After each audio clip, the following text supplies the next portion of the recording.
right, this is syndicatednews.net again, and for the third time, we'll be interviewing Dr. Orly Taitz. Dr. Orly Taitz has made a name for herself, not only because she's challenging, she's a birther, and she is challenging that birth certificate, and she's got serious documentation which had been refused by the courts, and now the judges have accepted her evidence.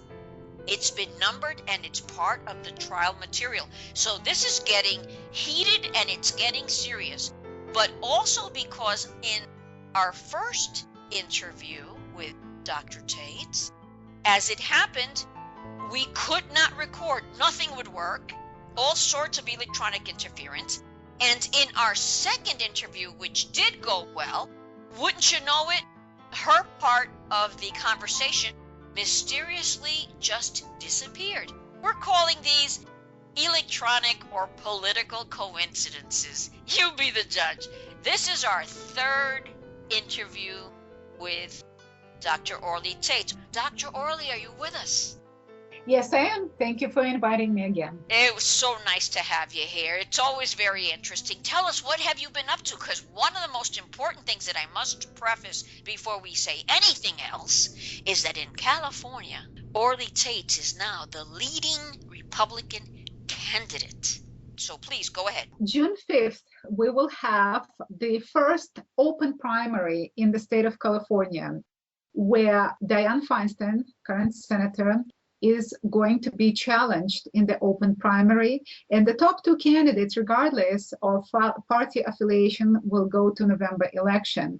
And I'm very proud to say that even though I'm a political dissident against the regime of Barack Hussein Obama, I am the leading Republican candidate to be in the top two going to the November election. And it's interesting that I'm leading in most categories, not only in general, I'm leading among Republican voters and I'm leading among Hispanics, even though the second candidate, Mr. Ramirez, is Hispanic. I'm leading him by 10%, and I'm getting a lot of support. Son muchas personas de México, de otros lugares, que quieren votar por mí. Also, women supporting me, as well as young voters. Voters up to age 40 are supporting me with a large margin over all other candidates from the Republican Party. Voters in different financial groups, different groups of income. So this is huge. And of course, because we have today de facto fascist regime where the media is nothing but a regime propaganda, where they give a little bit of an impression of openness, while in reality, no political news of any substance is being reported. So it's interesting that nobody in the mainstream media is reporting the fact that a political dissident against Obama regime, leading political dissident, Attorney Orly Taitz, is the #1 candidate, leading candidate, according to voter polling, to be in the top two in November. So this is big. Also, there are a lot of things happening on legal front. For the first time in US history, I was able to issue a valid subpoena for a sitting president to appear in court and provide valid certified copy of his original birth certificate, long form birth certificate, a valid certified copy of a redacted application for social security number and other documents. The judge confirmed that my subpoena is valid. Barack Obama tried to quash my subpoena and was denied.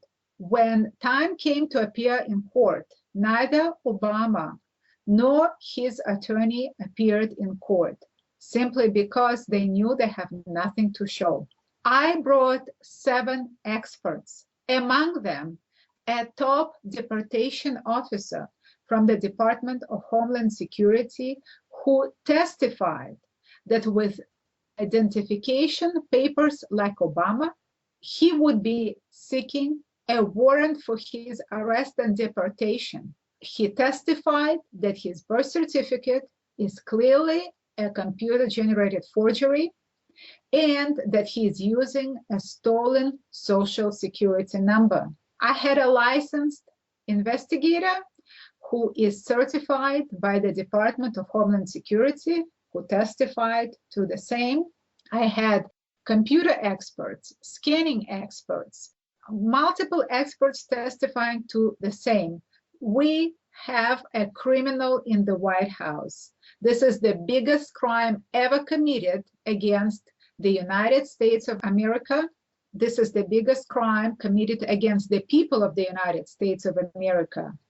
A usurper, a criminal with forged identification papers, was put in the White House by a number of corrupt bureaucrats and corrupt judges who committed treason against the United States of America. This case is going to the Supreme Court of Georgia.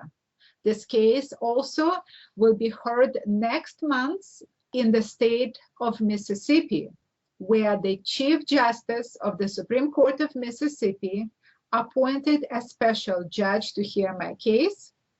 It is being heard by the election boards in several states, including New Hampshire and Indiana.